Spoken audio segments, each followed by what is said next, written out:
Yang terhormat Kepala SD Negeri Sudoloko Bapak Suyanto SPD, yang saya hormati Bapak Ibu Guru karyawan SD Negeri Sudoloko,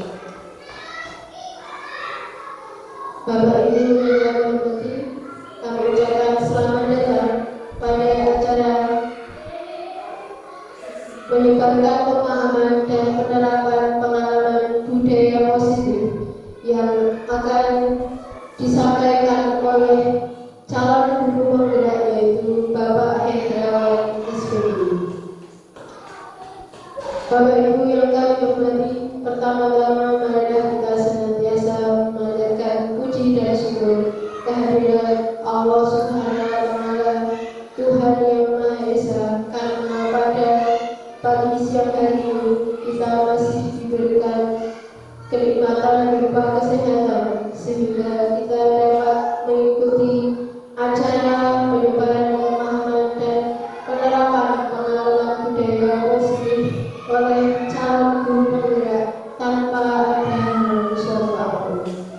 Marilah kita syukuri dengan mengikrarkan kalimat tahmid bilisan. Alhamdulillah. Salawat serta salam senantiasa tercurah kepada junjungan kita Nabi Agung Muhammad Sallallahu Alaihi Wasallam, yang kita nantikan syafaatnya baik di dunia maupun di akhirat. Bapak Ibu yang kami hormati, perkenankan dululah saya untuk membacakan susunan acara pada pagi siang hari ini. Acara yang pertama yaitu pembukaan.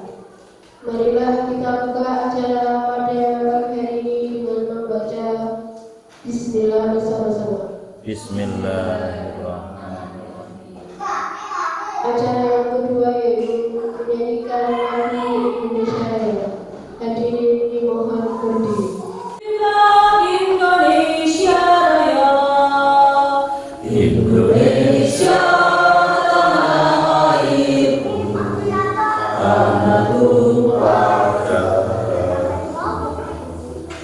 Di sanalah aku berdiri, jadi pamuriku.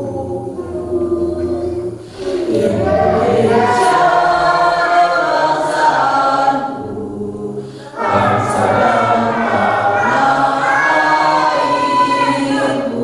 Marilah kita bersatu, Indonesia bersatu.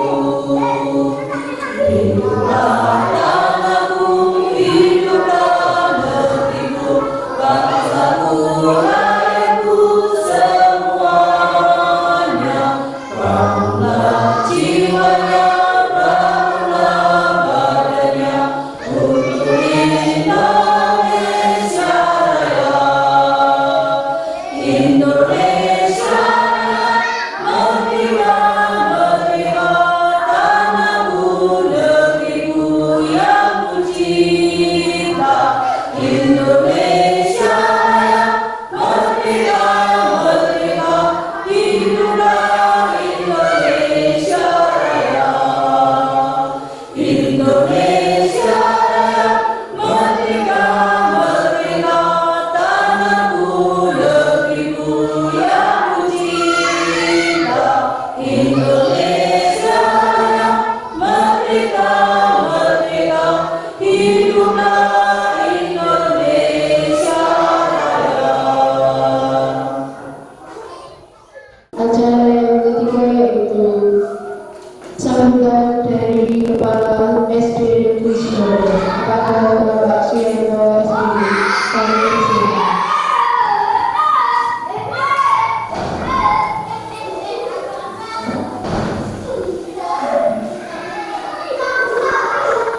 Assalamualaikum warahmatullahi wabarakatuh. Waalaikumsalam warahmatullahi wabarakatuh. Yang terhormat Bapak Hendrawan selaku calon guru penggerak, yang saya hormati Bapak Ibu guru karyawan SD Negeri Sudoloko Saudaraku yang saya hormati dan saya banggakan dan yang berbahagia.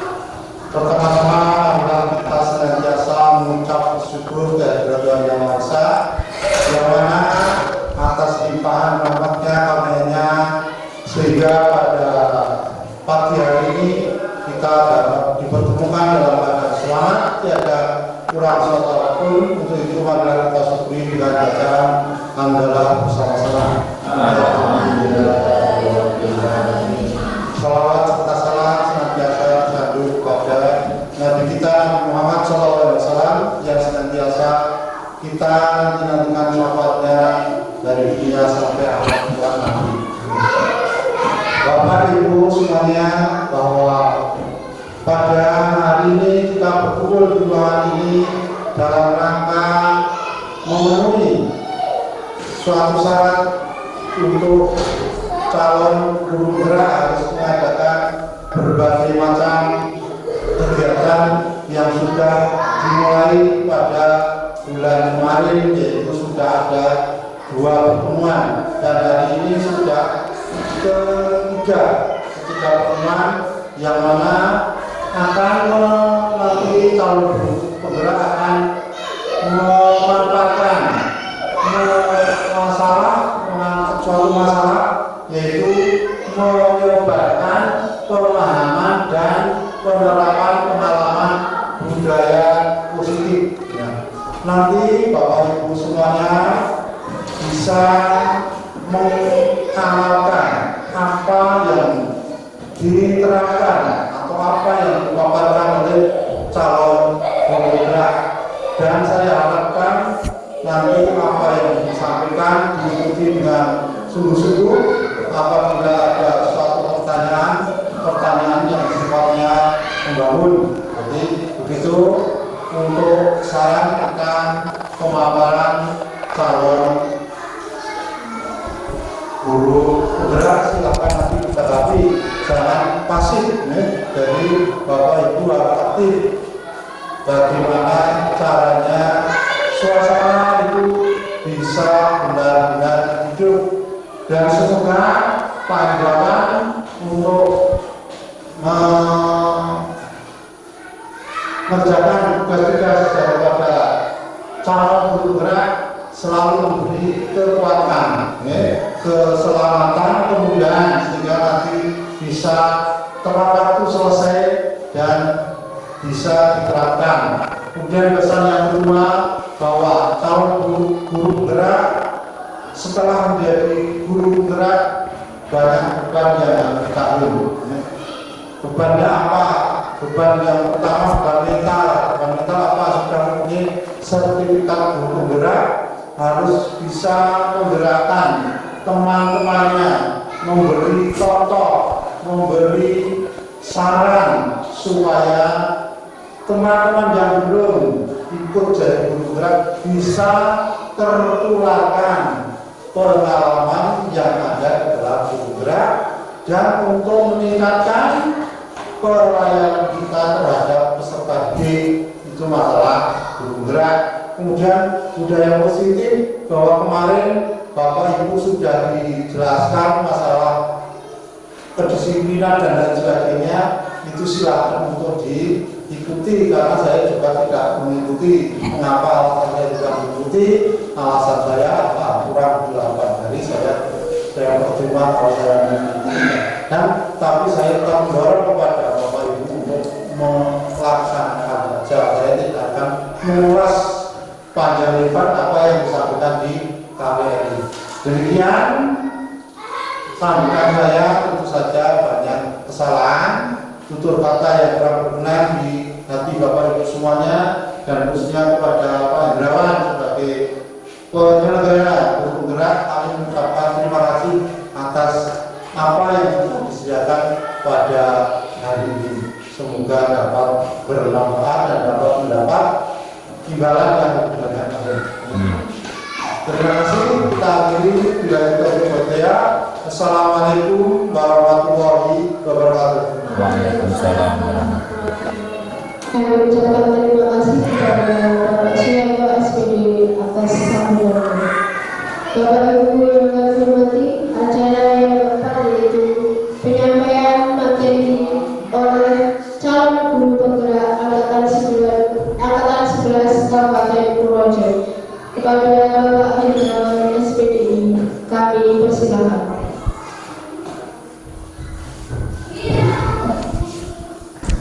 Terima kasih atas waktunya yang diberikan kepada saya. Assalamualaikum warahmatullahi wabarakatuh. Yang terhormat Bapak Suyanto, Kepala SD Negeri Sudorogo, yang saya hormati Bapak dan Ibu Guru SD Negeri Sudorogo, kepada anak-anak dari kelas 1 sampai kelas 6 yang saya sayangi. Pertama-tama adalah kita ucapkan rasa syukur kita kepada Allah Subhanahu wa Ta'ala yang mana pada siang hari ini kita berkumpul di SD Negeri Sudorogo dalam rangka menyebarkan pemahaman dan penerapan pengalaman budaya positif calon ibu negara angkatan 11. Untuk itu marilah pada kesempatan ini kita ucapkan dengan kami tulisan Alhamdulillahirabbil alamin.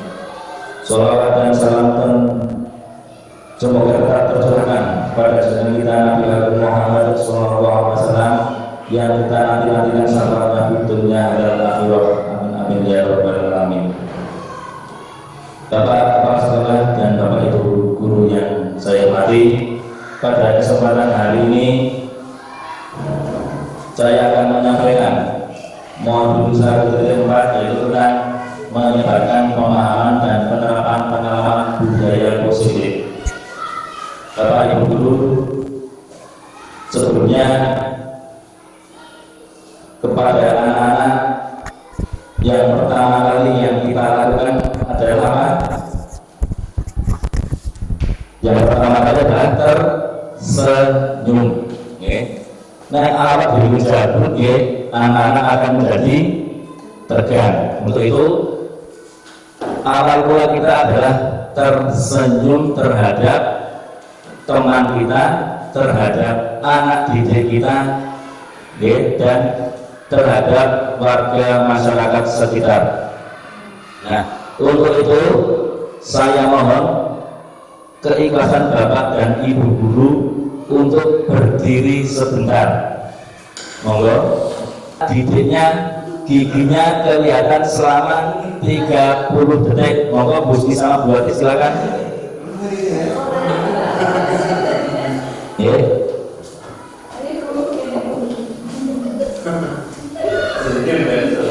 Sampai kelihatan giginya, kalau tersenyum itu, mulai, 1, 2, 3.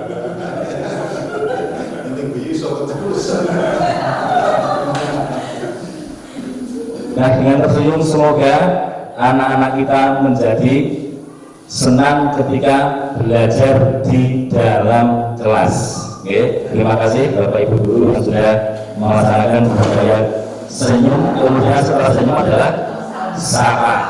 Senyum, sapa, dan salam. Next bagian. Nah, perkenalkan, ini adalah Ibu Ana yang nama lengkapnya adalah Ibu Andriana Kusumawardani selaku fasilitator saya yang berasal dari Demak. Kemudian Bapak Zudi Prastomo selaku pengajar praktek yang berasal dari Purworejo. Kemudian saya sendiri untuk saya berikan langsung. Next. Kemudian budaya positif yaitu yang pertama adalah perubahan paradigma pendidikan, kemudian disiplin positif, nilai kebersihan, motivasi perilaku manusia, posisi kontrol guru, keyakinan kelas, kebutuhan dasar manusia, dan terakhir adalah segitiga restitusi. Next. Kemudian dalam kesepakatan diseminasi pada hari ini, yang pertama adalah aktif dalam kegiatan, yang kedua adalah saling menghormati, yang ketiga adalah sersan atau serius tapi santai, yang ketiga silahkan boleh makan dan boleh minum. Monggo. Mungkin ada tambahan dari Bapak Ibu semua yang peraturan yang tadi, atau mungkin boleh ke belakang. Terus saya izinkan, berusaha yuk ngambek nanti tidak berbahaya, ya. Tuh. Dan selanjutnya adalah pembelajaran paradigma baru.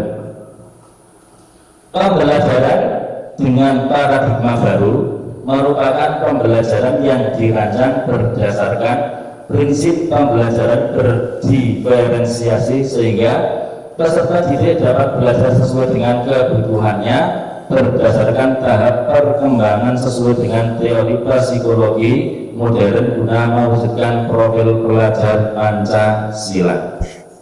Oke. Tadi yang di sini ada diagramnya, yaitu yang pertama beriman terhadap kepada Tuhan yang Maha Esa dan berakhlak mulia, yang kedua berkebinekaan global, bergotong royong, kreatif, bernalar kritis dan mandiri. Nah, semua ini adalah tergabung dalam satu tujuan, yaitu profil pelajar Pancasila. Next. Pada miskonsepsi teori kontrol, yang pertama adalah ilusi guru mengontrol murid, yang kedua ilusi bahwa semua penguatan positif itu efektif dan bermanfaat, yang ketiga ilusi bahwa kritik dan membuat rasa bersalah mampu menguatkan karakter, yang keempat adalah ilusi bahwa orang dewasa itu adalah berhak untuk memaksa. Lanjut.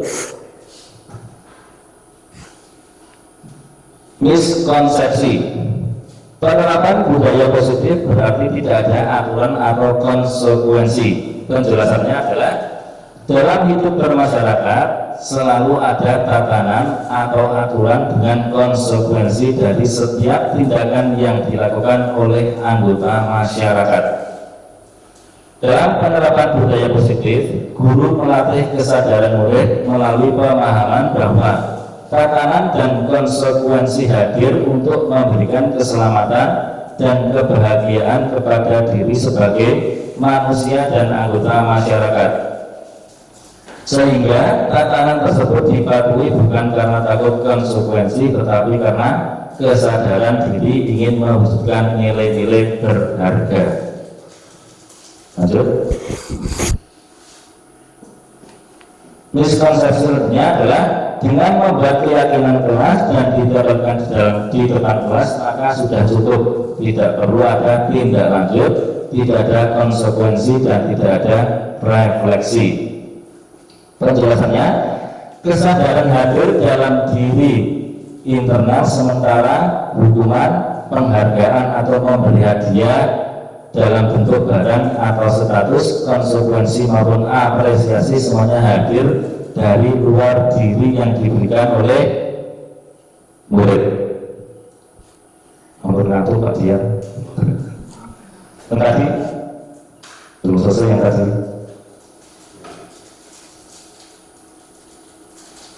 Sebelumnya.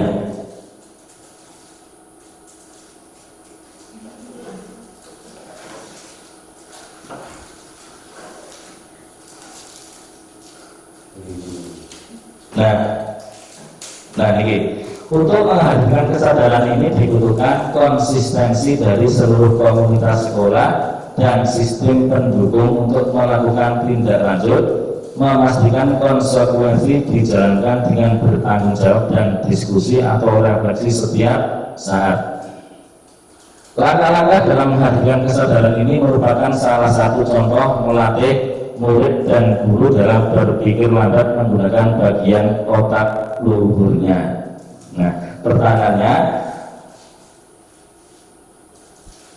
untuk setiap kelas di SD ini sudah membuat keyakinan kelas?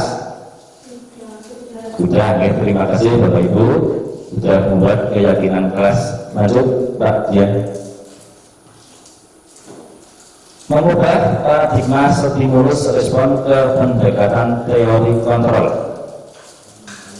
Stimulus respon, realitas atau kebutuhan kita sama. Teori kontrolnya adalah kebutuhan kita berbeda.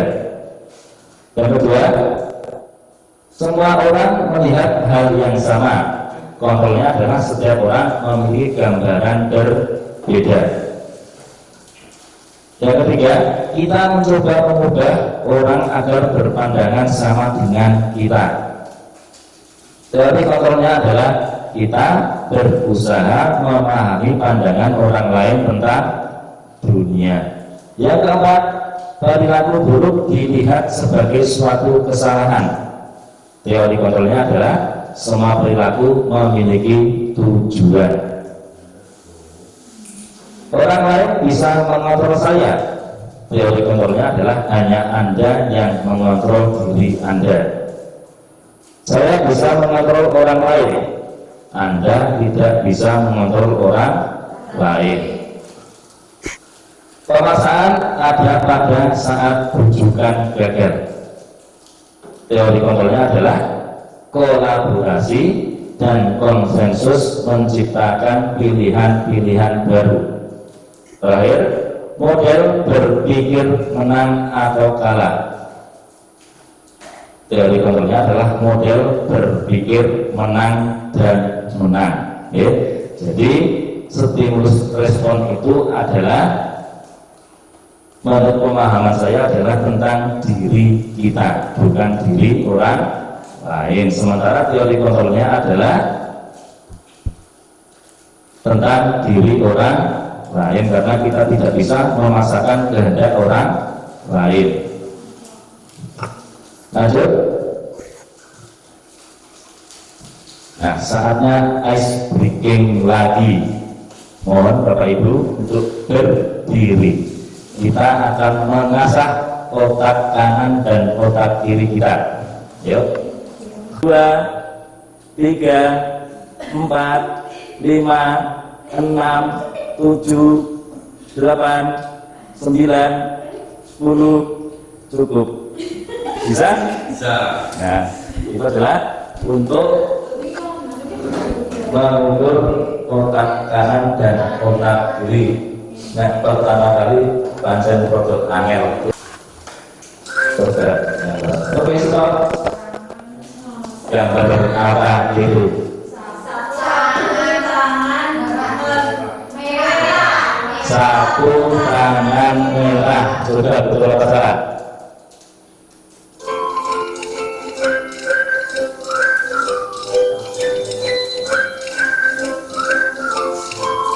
Iya, betul. Lanjut yang kedua, stop ya, ayo stop. Apa? Air mata ibu, coba. Iya, betul semua. Mantap. Yang kedua, yang ketiga. Ayo. Apa coba? Coba Pak Dian.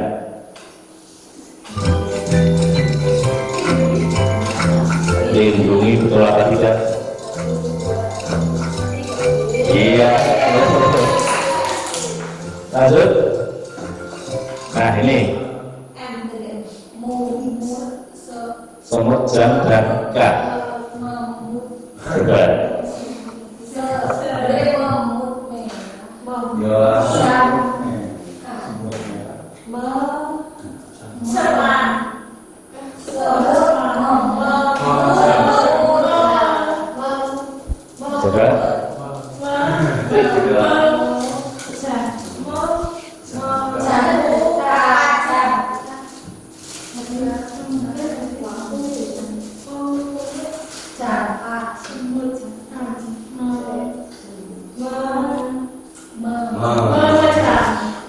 Ayo Pak Ali.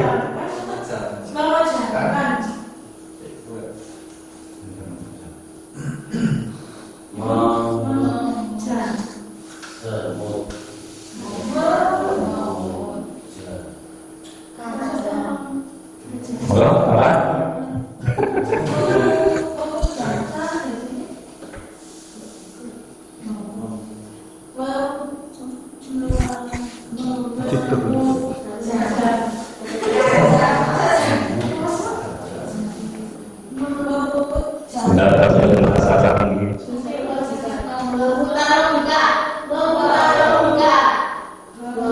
Oh, ada bahasa Inggrisnya. Coba.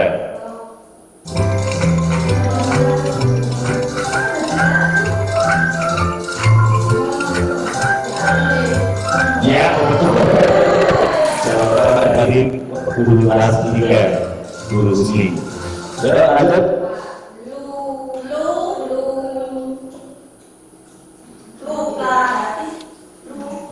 Bu Cinta Luna, coba.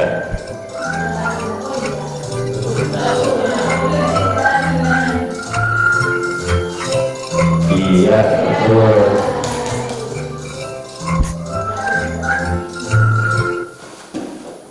Coba, lanjut. Apa?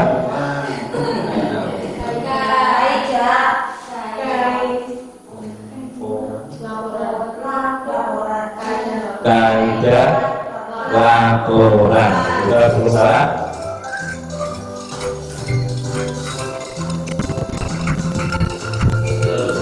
Iya. Masih ada apa tidak ya? Oh, terima kasih.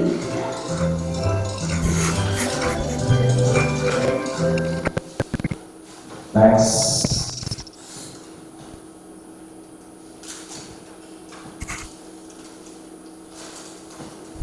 Ya, ini. Disiplin positif. Oke.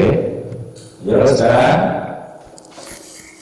disiplin positif itu apa? Menurut Bapak Ibu Guru, untuk Pak Hari. Disiplin positif menurut saya, Ya. menurut saya disiplin positif itu hal-hal yang konsisten dilakukan untuk hal-hal yang baik yang berkelanjutan untuk kedepannya. Terima kasih. Oke. Hal-hal yang baik untuk dilakukan dan berkelanjutan. Untuk Bu Husni, Bu Wati, Bu Rina, betul? Disiplin positif itu apa? Menurut panjenengan? Untuk bagian? Belum. Untuk Bu Wati?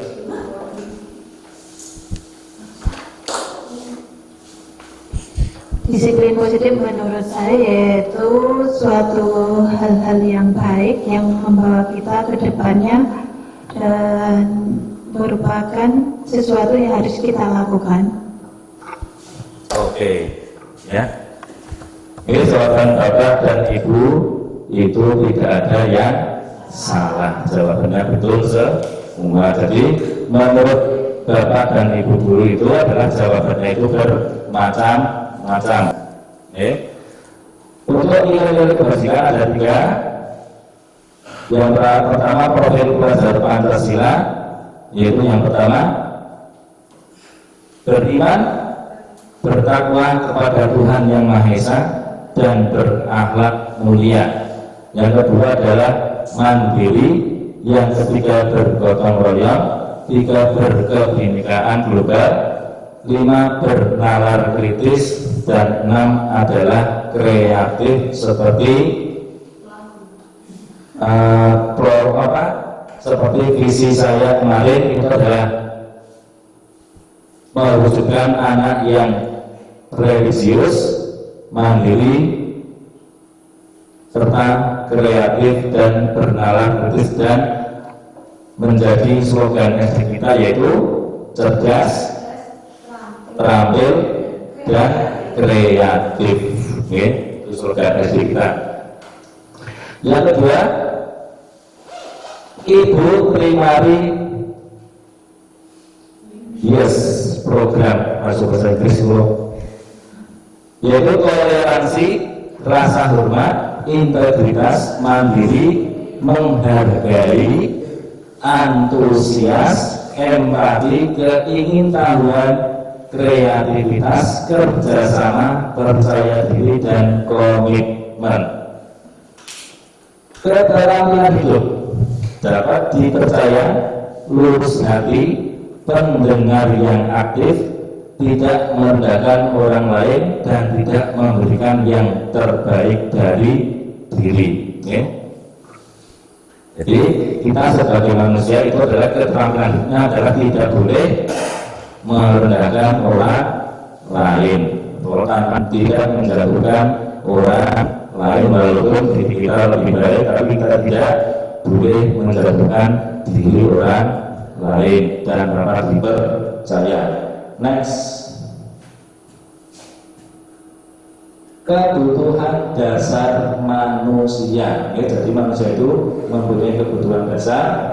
Kebutuhan dasar manusia itu adalah unsur-unsur yang dibutuhkan oleh manusia dalam mempertahankan keseimbangan fisiologis maupun psikologis. Fisiologis dan psikologis. Kebutuhan dasar manusia adalah segala sesuatu yang kita lakukan untuk mendapatkan apa yang kita inginkan. Seluruh tindakan yang kita lakukan memiliki tujuan tertentu, dan semua usaha terbaik yang kita lakukan adalah dalam rangka agar kebutuhan dasar kita terpenuhi dengan baik. Nah, kebutuhan dasar kita itu apa? Kebutuhan dasar manusia itu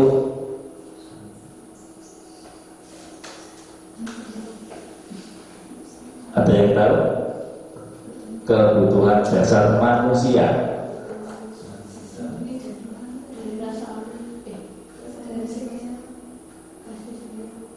kasih sayang itu ada nanti. Next Pak Dian.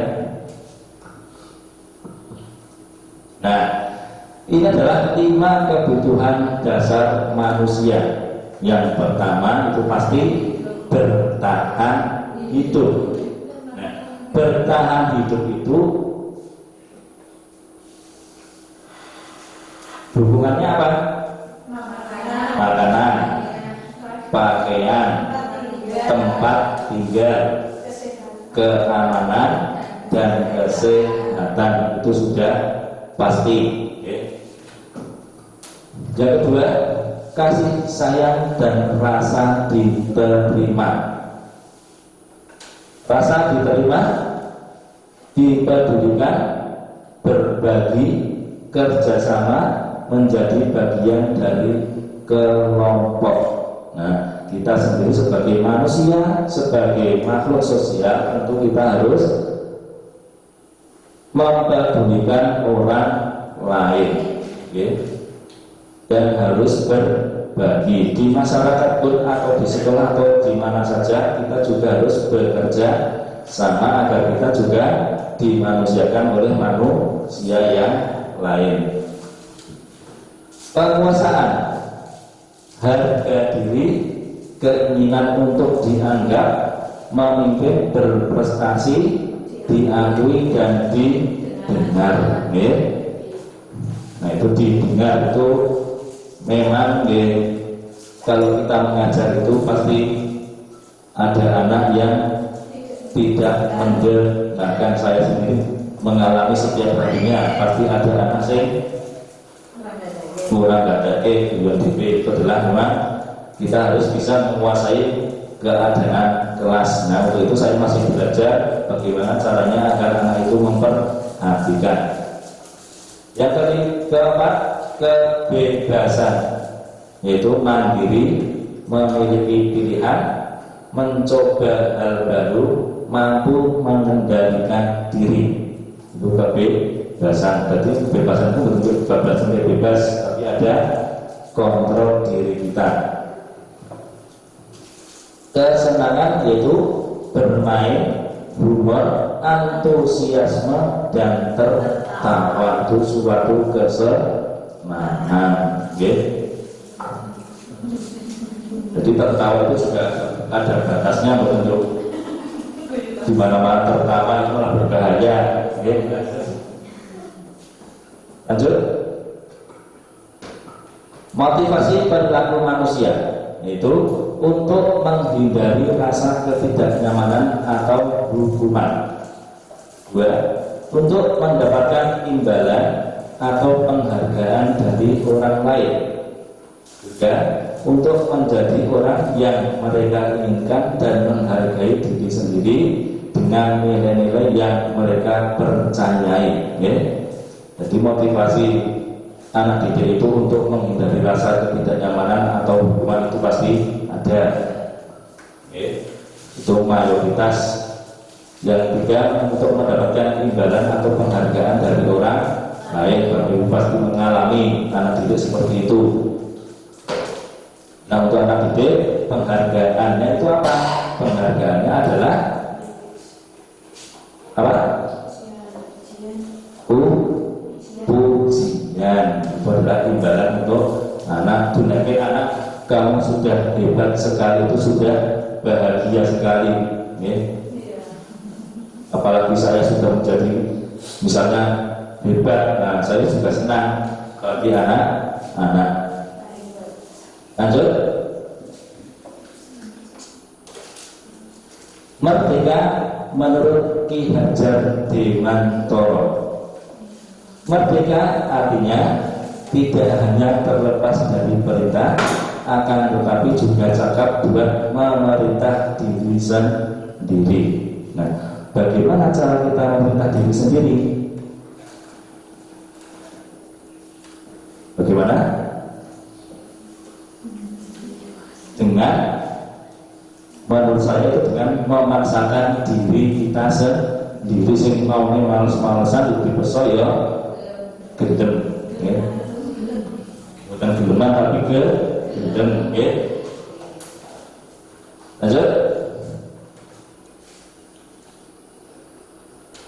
Hukuman, konsekuensi dan restitusi. Itu tadi yang ada di depan, ya. Hukuman tidak terencana, murid tidak dilibatkan, bersifat satu arah. Yang keempat adalah berupa hukuman fisik atau psikis. Jadi hukuman itu memang tidak direncanakan, ya. Itu. Yang kedua, murid tidak dilibatkan. Jadi nopo-nopo di KI sanksi. Yang ketiga, bersifat satu arah, jadi hanya untuk anak didik. Yang keempat, perubahan berupa hukuman fisik atau psikis. Nah, ini yang berbahaya. Kita jangan sampai menghukum anak seperti itu. Konsekuensi yaitu terencana, disepakati bersama sesuai peraturan. Yang kedua adalah murid tetap dibuat tidak nyaman. Yang ketiga, sikap guru selalu memonitor murid. Itu adalah konsekuensinya. Sedangkan restitusi adalah proses menciptakan kondisi bagi murid untuk memperbaiki kesalahan. Yang kedua, proses kolaboratif yang mengajarkan murid untuk mencari solusinya sendiri, ya. Jadi di modul saya yang modul 1.4 itu adalah belajar tentang restitusi, yaitu proses menciptakan kondisi bagi murid untuk memperbaiki kesalahan. Yang kedua adalah proses kolaboratif yang mengajarkan murid untuk mencari solusi sendiri. Jadi bukan gurunya yang mencari solusi, tapi anak didik yang mencari solusinya sendiri. Lanjut. Posisi kontrol guru. Yang pertama, penghukum. Yang kedua, pembuat merasa bersalah.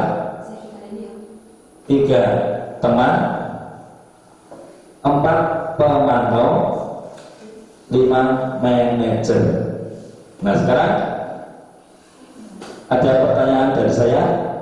Bagaimana Bapak Ibu menjadi kontrol guru itu yang nomor yang apa? Apakah penghukum, pembuat rasa bersalah, teman, pemantau, atau manajer? Bapak Ibu memilih pemantau, ya? Pemantau, teman, atau manajer? Nah, tentu saja dengan panjenengan memilih pemantau pasti ada jawabannya, alasannya apa kok memilih pemantau. Oke, monggo Pak Ahmad, kenapa panjenengan memilih menjadi guru, posisi kontrol guru menjadi pemantau? Ya, pendapat saya yaitu pemantau adalah melihat teman-teman kita harus mengikuti teman-teman yang kita kelihatan itu rapi dan itu harus kita pantau dan kita ikut melihat atau ikut melaksanakan pada teman-teman semuanya. Hanya itu mungkin jawaban saya. Oke, terima kasih jawabannya Pak teman-teman. Terus proses kontrol dulu, penghukum, pembuat merasa bersalah, menjadi teman, menjadi pemantau dan menjadi manajer. Oke, lanjut.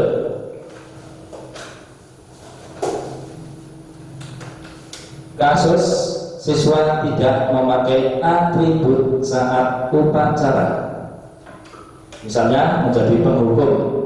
Nah, penghukum hormat pada bendera selama 1 jam. Nah, pertanyaannya kuat apa boten 1 jam itu? Tidak kuat itu kalau menjadi penghukum. Pembuat merasa bersalah, kamu selalu saja mengecewakan ibu. Bapak Ibu sering mendengar seperti itu. Kamu selalu saja mengecewakan ibu.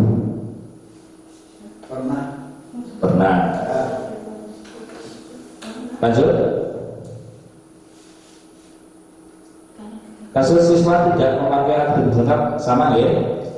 Yang tadi yang teman ya, yang menjadi kontrol menjadi teman, guru menjadi teman, yaitu ya sudah tidak apa-apa, tapi lain kali jangan diulangi ya.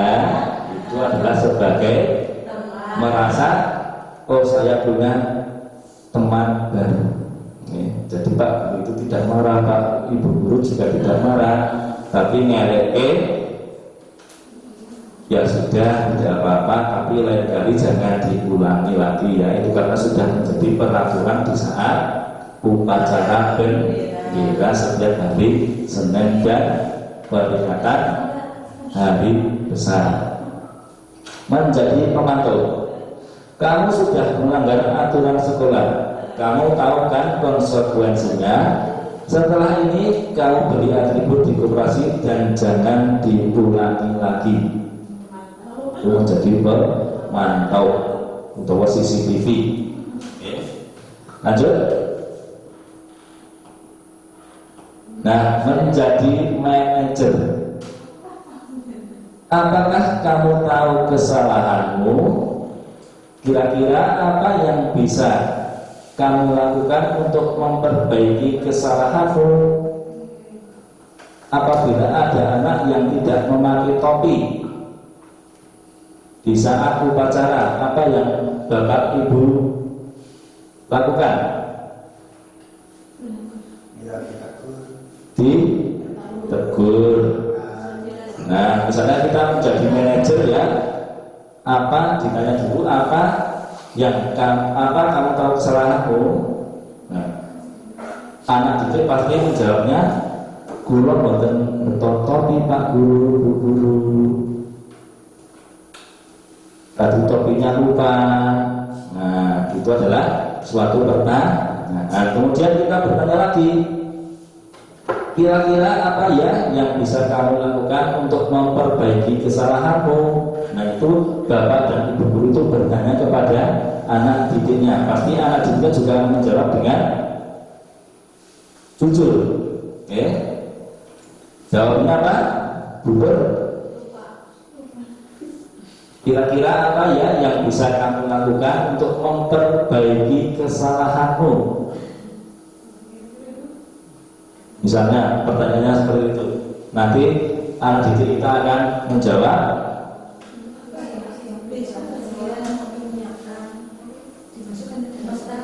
Nah, itu jawabannya adalah besok akan dimasukkan ke dalam tas sebelum berangkat atau pada sore hari atau malamnya kita menyiapkan peralatan sekolah.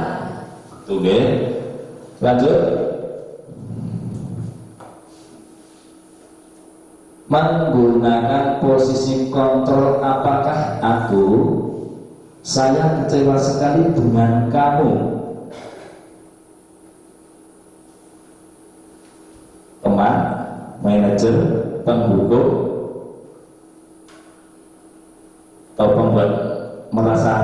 bersalah? Merasa bersalah. Lanjut. Menggunakan posisi kontrol, apakah aku, kamu tidak pernah benar dalam melakukannya? Apa? Penghukum. Apa rencanamu untuk menyelesaikan masalah ini? Teman, pemantau atau manajer? Manajer. Ayolah lakukan demi ibu ya. Apa coba? Ayolah lakukan demi ibu ya. Itu seperti marah apa? Pemantau.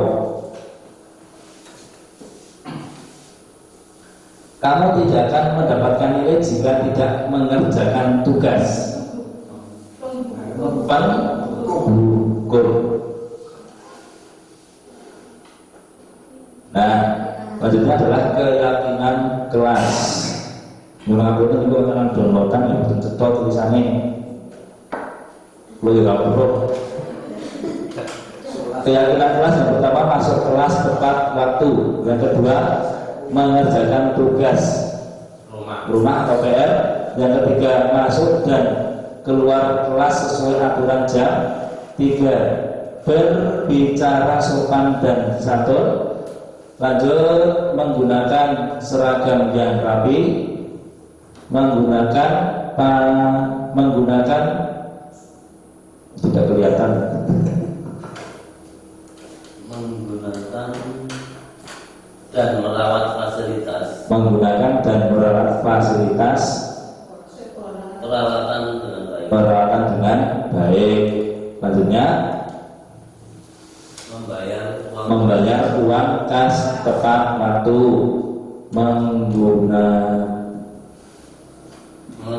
mengerjakan piket sesuai jadwal. Terus menjauhi rokok, HP, benda tajam dan miras.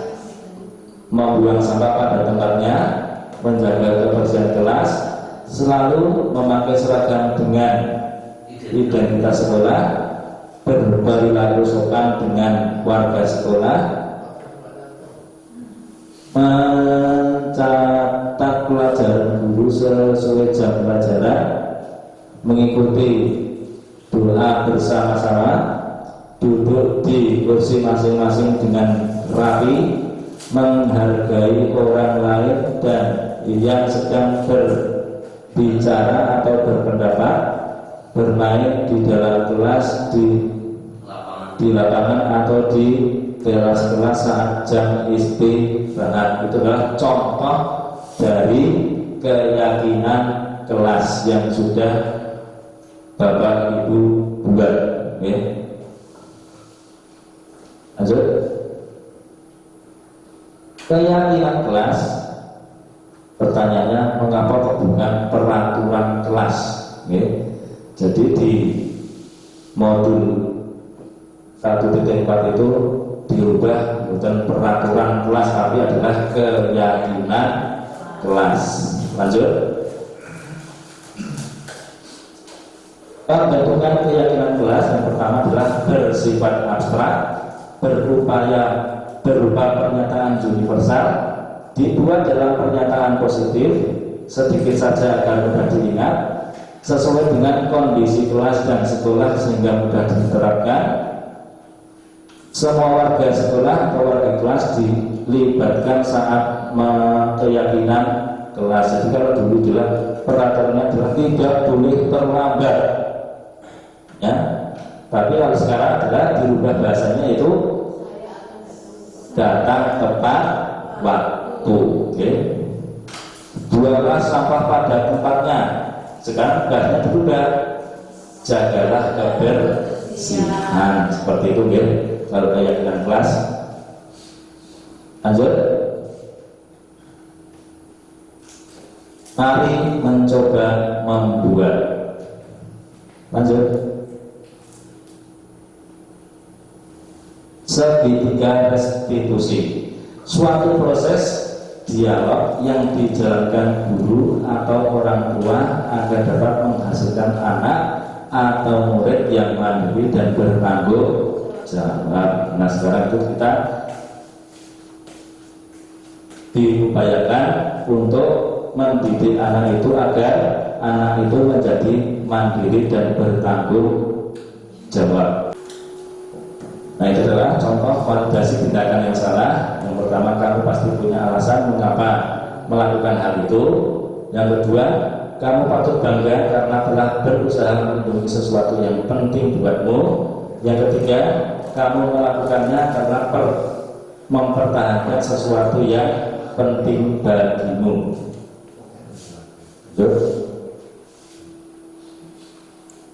Menanyakan keyakinan berdasarkan prinsip menunjukkan motivasi dari dalam diri. Yang pertama, apa keyakinan kelas kita? Yang kedua, seperti apa gambaran sebuah kelas yang ideal menurut kamu? Yang ketiga, kamu ingin menjadi orang yang seperti apa? Lanjut. Nah, di situ kita melihat adalah ada salah satu anak ketika pelajaran berlangsung itu adalah minum es. Padahal di keyakinan kelas itu tidak boleh minum es.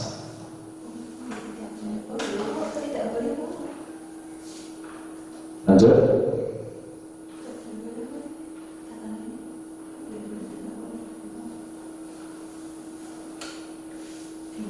Nah, ini adalah video tentang menstabilkan identitas, validasi tindakan yang salah, dan menanyakan keyakinan kelas. Maaf, suaranya ada suara mencopat.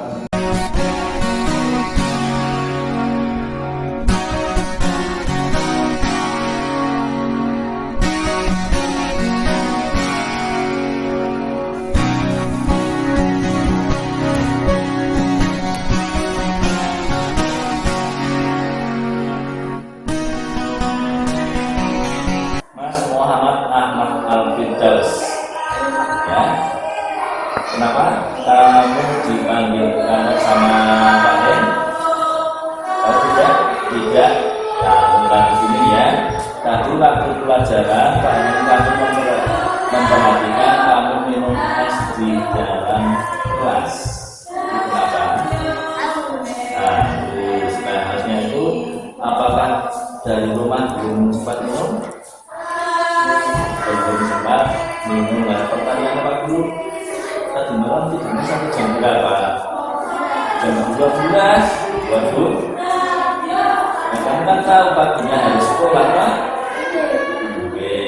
Nah, kamu bangun ke siang tidur jam 12. Kamu belajar apa tidak? Tidak. Kan kewajiban anak sekolah itu belajar. Sampai jam berapa anak sekolah?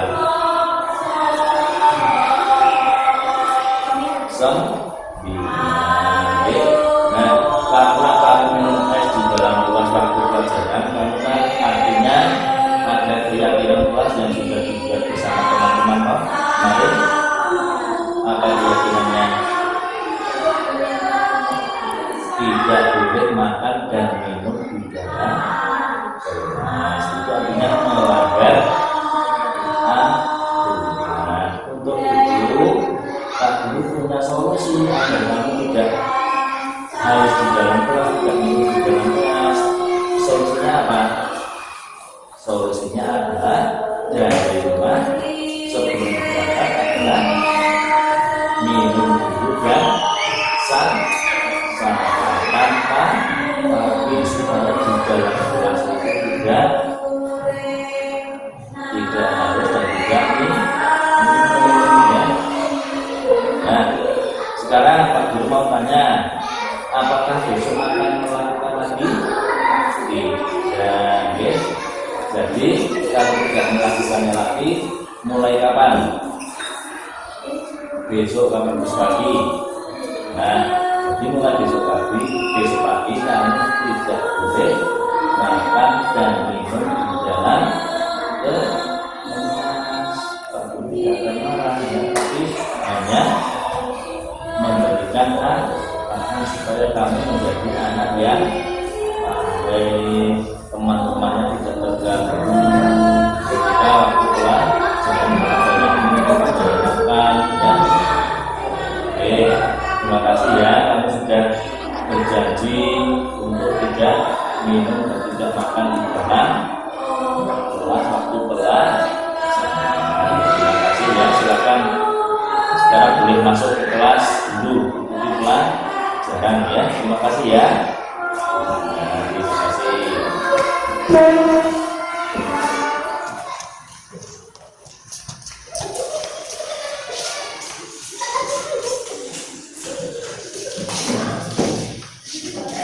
Anissa di pasal 9. Nah, kamu tahu kenapa Pak Guru mau manggil kamu di kantor? Tidak. Nah, sekarang pertanyaannya ya, kenapa Pak Guru memanggil kamu di kantor? Karena tadi Pak Guru melihat ketika kelas sudah melaksanakan pembelajaran, kamu jalannya terlambat. Kenapa terlambat? Banyak kesiangan. Kamu bangun jam berapa? Jam 6. Jadi kamu tidak melaksanakan sholat subuh? Tidak. Nah, pertanyaannya lagi, kamu tadi malam tidurnya jam berapa? Jam 12. Nah, kamu kan tahu, paginya kamu harus berangkat sekolah, kok bisa tidur jam 12? Nah, kamu belajar apa tidak? Tidak belajar. Kamu kan tahu kewajibannya anak sekolah itu belajar. Nah, kamu ngapain? Nonton TV sampai jam 12. Waduh, bebasnya terus langganan. Nah, sekarang semua manusia itu pasti ada kesalahan. Pak Guru juga ada kesalahannya, tapi Pak Guru juga bertanggung jawab. Nah, itu sebagai solusinya besok pagi supaya tidak terlambat ke sekolah, kamu harus apa? Tidur lebih aman. Untuk anak sekolah itu tidurnya jam berapa Pak? Jam 9. Kalau kamu tidur jam 9, maka kamunya juga akan lebih pagi. Kan ada keyakinan kelas di dalam pasal, keyakinan apa? Tidak boleh terlambat. Masuklah waktu supaya tidak mengganggu teman-temannya. Untuk itu Pak Guru punya solusi agar kamu tidak terlambat, itu tidurnya lebih awal jam 9 tadi Pak. Kemudian berangkatnya bisa lebih pagi. Untuk kamu besok lagi sudah tidak terlambat untuk berangkat ke sekolah ya. Nah, terima kasih ya. Besok lagi jangan terima kasih sudah melakukannya ya.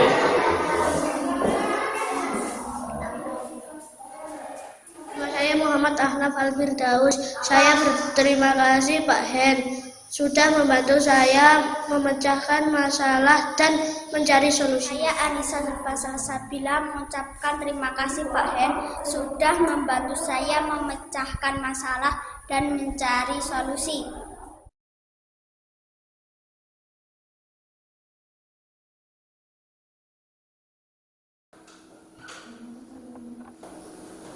Terima kasih. Di sini kami ingin menanyakan atau memperkuat tentang arti disiplin tadi Pak, supaya diberi contoh yang harus dilakukan sebagai seorang pendidik kepada peserta didik sehingga lebih jelas.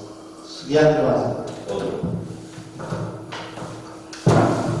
Terima kasih kepada Pak Yanto yang sudah membutuhkan kedisiplinan dari seorang pendidik untuk memberi contoh kepada peserta didik.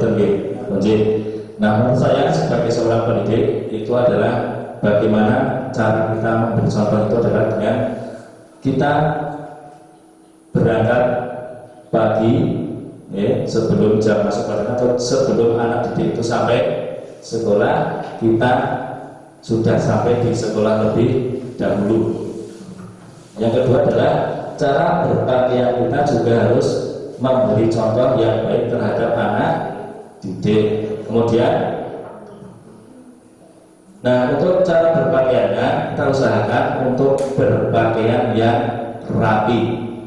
Kita memberi contoh pada anak-anak bajunya disetrika, nah Pak Guru dan Bu itu juga harus memberi contoh baju kita juga harus disetrika, memakai kaos kaki dan bersepatu di saat jam pelajaran. Kemudian untuk selanjutnya adalah di saat upacara kita juga memberi contoh hal-hal yang baik. Misalnya kita ditunjuk untuk menjadi pembina upacara, kita juga harus memberi ujian terhadap anak didik bagaimana kedisiplinan anak didik itu di saat mengikuti upacara. Itu yang pertama. Yang kedua,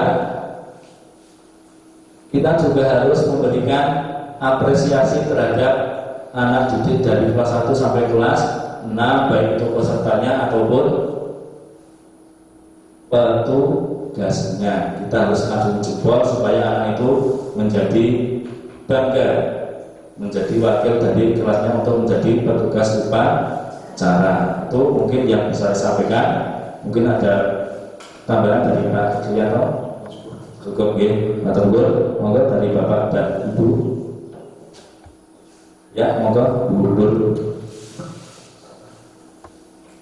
Dan di sini saya mau bertanya, apa yang harus dilakukan untuk membangun budaya positif di sekolah? Terima kasih. Dari pertanyaan Bu, yaitu apa yang harus dilakukan untuk membangun budaya positif di sekolah? Seperti tadi yang saya sampaikan di awal, kita bertemu anak itu harus dengan minimal 3S, yaitu senyum, salam, dan sapa. Itu memang harus kita lakukan. Nah, apa yang harus kita lakukan selanjutnya adalah membangun budaya positif di sekolah itu adalah yang berpihak pada murid. Artinya apa? Artinya adalah membentuk lingkungan kelas yang nyaman, tentram, dan aman. Artinya kita menjaga kebersihan diri kita, menjaga kebersihan sekolah, dan menjaga kebersihan kelas. Nah, dengan keyakinan kelas tersebut, maka budaya positif itu akan berkelanjutan dan meningkatkan kedisiplinan murid tersebut dan juga meningkatkan kedisiplinan kita sebagai anak didik. Mungkin itu saja jawaban dari saya. Ada kurangnya mohon maaf yang sebesar-besarnya. Terima kasih. Monggo dari Bapak Ibu yang lainnya.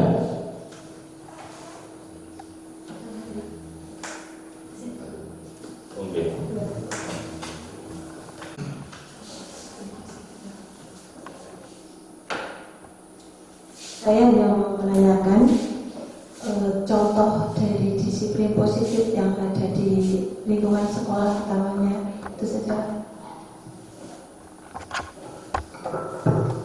Terima kasih dari pertanyaan berarti. Contoh disiplin yang ada di sekolah kita itu adalah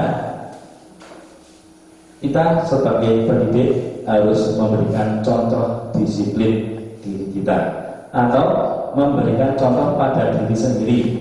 Misalnya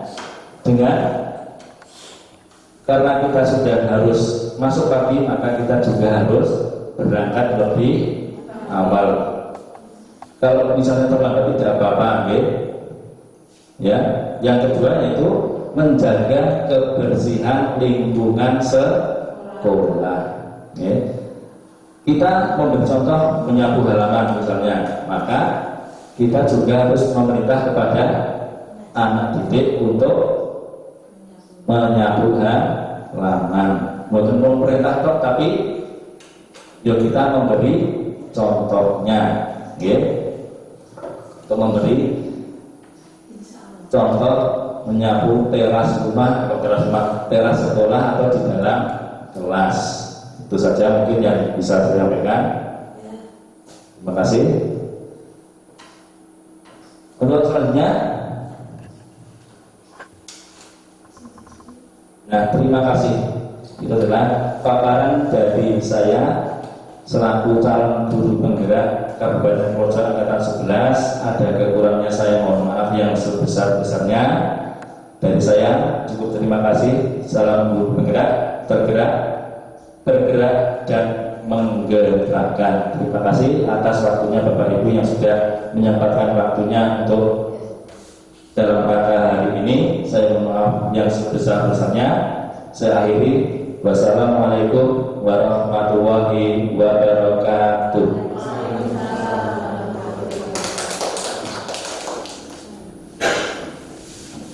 Bapak Ibu yang kami hormati, demikianlah penyampaian materi dari calon guru penggerak angkatan 11 yaitu Bapak Hendrawan SPD. Semoga dengan materi tersebut dapat menambah wawasan kita sebagai pendidik untuk memajukan pendidikan baik di sekolah maupun pendidikan di Indonesia. Bapak Ibu yang kami hormati, acara yang terakhir yaitu penutup. Marilah kita tutup acara ini dengan membaca hamdalah bersama-sama. Demikianlah acara diseminasi oleh calon guru penggerak angkatan 11. Saya selaku pembawa acara tentu banyak kesalahan dalam membawakan acara pada hari ini. Saya mengucapkan mohon maaf yang setulus-tulusnya. Akhir kata, wabillahi taufiq wal hidayah. Wassalamualaikum warahmatullahi wabarakatuh. Waalaikumsalam.